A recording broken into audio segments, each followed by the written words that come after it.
Hello, this is Brian Hayden once again.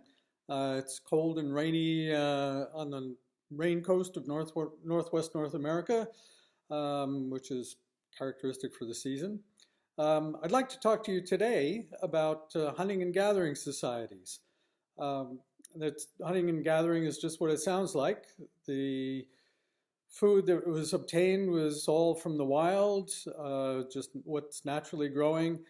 There was no agriculture or cultivation, no raising of domesticated animals or anything like that. And as a result, there are certain characteristics that tend to crop up with the groups that are adapted to this kind of lifestyle. There are two kinds of hunting and gathering societies. One's a fairly simple one, which is very mobile and very egalitarian. And the other is a much more sedentary, much more um, groups that are larger and have a lot of wealth and substantial structures. So we'll talk about the simple ones today.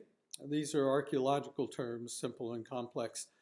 One of the major characteristics of the simple hunting and gathering societies is that they basically have very little technology that's capable of producing a lot of food.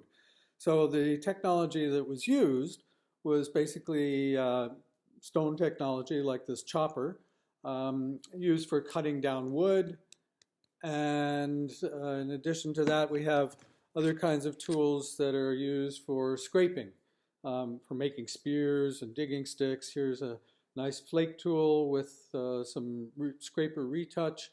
There's another one here that's maybe 100,000 years old with similar kinds of retouch along the edge here. So with this technology, you couldn't produce a lot of food most of the time.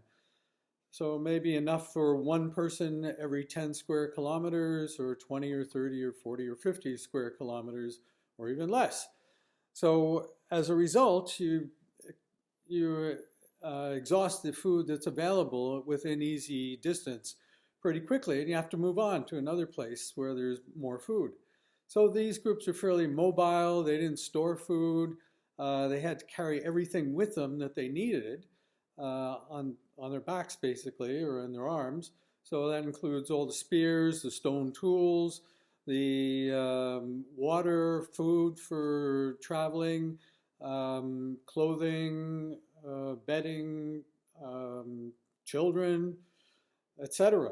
So there are real constraints on what you could take with you and how much you could possess.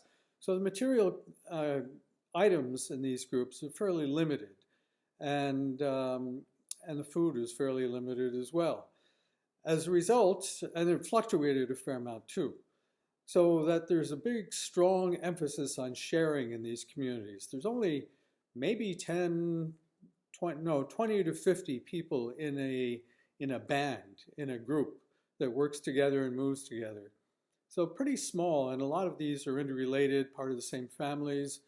And as a result, these groups are very egalitarian. They share everything. There's no real wealth. As a matter of fact, to carry wealth would just be an encumbrance. And so they are very different from our kind of society. For them, there's basically no private property. Everything gets shared. Few personal ornaments and things, but not much. And all food is shared. None of the resources are owned privately. So it's a very communally oriented kind of society, even communistic, if you like. Maybe Karl Marx got his idea about communism from these kinds of societies.